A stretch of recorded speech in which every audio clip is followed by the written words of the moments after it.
Scabies অথবা খুসপস তারা কিন্তু নিয়মিত ওষুধ খাচ্ছে কিন্তু তা ভালো হচ্ছে না। প্রচুর চুলকানি হয় বিশেষ করে রাতের বেলা। স্ক্যাবিস অথবা খুসপসরা যেটা ইদানিং বাংলাদেশের মানুষের মধ্যে কিন্তু প্রচুর পরিমাণে দেখা দিয়েছে। অনেক পেশেন্ট আমাদের এরকম কমপ্লেন করে যে তারা কিন্তু নিয়মিত ওষুধ খাচ্ছে কিন্তু তারপরেও তাদের স্ক্যাবিস বা খুসপসরা যাচ্ছে না বা ভালো হচ্ছে না। আজকের এই ভিডিওর মাধ্যমে আপনি খুব চমৎকারভাবে স্ক্যাবিস সম্পর্কে জানতে পারবেন এবং এই ধারণার মাধ্যমে আপনি কিন্তু আপনার এই ট্রিটমেন্ট প্রটোকলটা সুন্দর করতে পারবেন। বা আপনার যদি স্ক্যাবিস হয়ে থাকে তাহলে কিন্তু খুব দ্রুত এটা থেকে কীভাবে ওভারকাম করা যায় সেটা সম্পর্কে জানতে পারবেন। শেষের কথাটা কিন্তু খুবই গুরুত্বপূর্ণ। প্রথমে বলি স্ক্যাবিস কী দিয়ে হয়। স্ক্যাবিস সাধারণত একটা জীবাণু দিয়ে হয়, সেটার নাম হচ্ছে সার্কোপটিস স্ক্যাবি হোমিনি। এটা সাধারণত আমাদের স্কিনের মধ্যে যখন এটা দিয়ে ইনফেক্টেড হয় তখন কিন্তু এটা দিয়ে এক ধরনের লেশন দেখা যায় বা প্যাপুলার এক ধরনের লেশন দেখা যায়, যেটা দিয়ে প্রচুর পরিমাণে চুলকানি হয়। বিশেষ করে আমাদের টিপিক্যালি যদি আমরা বলি এটা নর্মালি আমাদের এই হাতের এই পাশটাতে বেশি দেখা দেয় বা এই পাশটাতে শুরু হয় নর্মালি টিপিক্যালি। এখানে দেখা যায় প্রচুর চুলকানি হয় বিশেষ করে রাতের বেলা। এখান থেকে আপনার সারা শরীর বা অন্যান্য শরীরের অন্যান্য অংশেও কিন্তু দেখা দিতে পারে। এটা একটি ছোঁয়াচে রোগ, যে রোগের কারণে আপনার কাছ থেকে কিন্তু আপনার প্রতিবেশী বা আপনার আশেপাশে যে আছে তাদের কিন্তু কন্টামিনেটেড হতে পারে এবং তারাও কিন্তু এই রোগে আক্রান্ত হতে পারে। আমরা বলবো আপনার যদি স্ক্যাবিস হয়ে থাকে তাহলে সেটা কিভাবে ভালো করবেন বা ব্যক্তিগতভাবে আপনি কী প্রোটেক্টিভ মেজার গ্রহণ করবেন। আপনি প্রথমত যেটা ট্রাই করবেন আপনার মাধ্যমে যেন আপনার ফ্যামিলির অন্য কারো এই রোগটা না হয়, সেক্ষেত্রে আপনি সবসময় নিজেকে চেষ্টা করবেন তাদের সাথে একটু হাত মেলানো বা তাদের সাথে কাপড় বা বেড শেয়ার করা থেকে নিজেকে বিরত রাখার।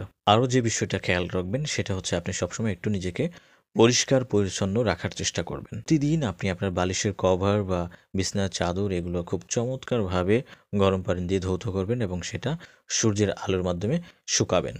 আমি এতটুকু বিশ্বাস করি যে আপনি অলরেডি স্ক্যাবিসের জন্য বা খুসপসরার জন্য যেসব ওষুধ ইউজ করা হয় সেটা একটি ডাক্তারের মাধ্যমে আপনি অলরেডি পেয়ে গেছেন। এখন আমি আপনাদের বলব যে এটা কিন্তু খুবই একটা পাজি রোগ।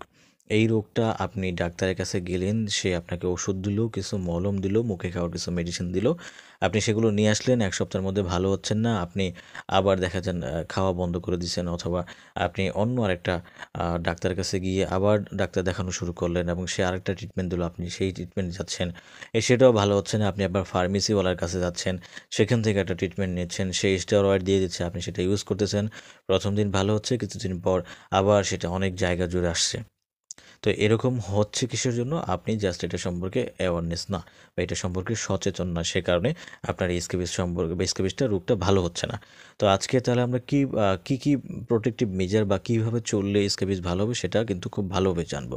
প্রথমত আপনার বা আপনার ফ্যামিলির যে কারোরই স্ক্যাবিস হয়ে থাকুক না কেন, আপনি যে ওষুধটা দিয়েছেন, আপনি যে ডাক্তারের কাছে ওষুধটা নিয়েছেন সেটা অবশ্যই ঠিক মতো এবং সময় মতো খাবেন বা শরীরে যদি মলম দেওয়া থাকে সেটা অবশ্যই ইউজ করবেন।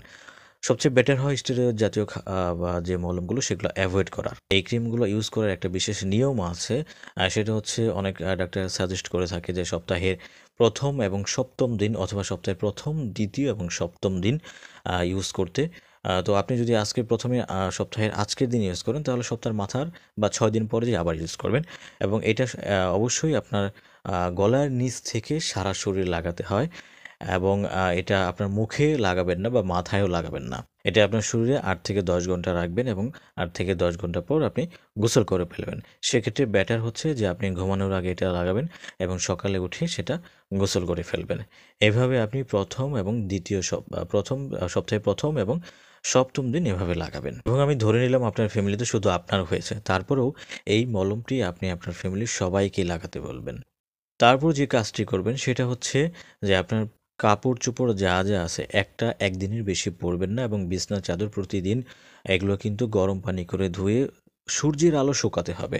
আপনি যদি সূর্যের আলো না শুকান অথবা আলসেমি করে যদি একদিন পর ধোয়ার প্ল্যান করেন সেক্ষেত্রে কিন্তু আপনার ভালো হবে না। কারণ দেখা যাবে আপনার গায়ে থেকে যে জায়গাটা ছিল ওই কন্টামিনেটেড জায়গা, ওইটা যখন বিছানার চাদরের সাথে লাগবে, ওই বিছানার চাদরে কিন্তু কষ বা আঠাটা লেগে থাকবে বা একটা কন্টামিনেশন হয়ে থাকবে। নেক্সট টাইম আপনি যদি একটু কমেও যায়, আপনি যখন আবার ওখানে যেয়ে ঘুমাবেন তখন ওখান থেকে কিন্তু আপনার শরীর আবার চলে আসবে। সেক্ষেত্রে দেখা যাবে যে আপনার এক জায়গায় ভালো হচ্ছে, আরেক জায়গায় হচ্ছে। তো এইভাবে কিন্তু আপনি কখনো এটা থেকে রেহাই পাবেন না। এক্ষেত্রে কিন্তু অবশ্যই আপনি চেষ্টা করবেন যে আপনার প্রতিদিনের কাপড় সবসময় সুন্দর করে ধুতে ফেলার এবং অবশ্যই কাপড়গুলোকে সূর্যের আলো সুন্দরভাবে শুকানোর চেষ্টা করার।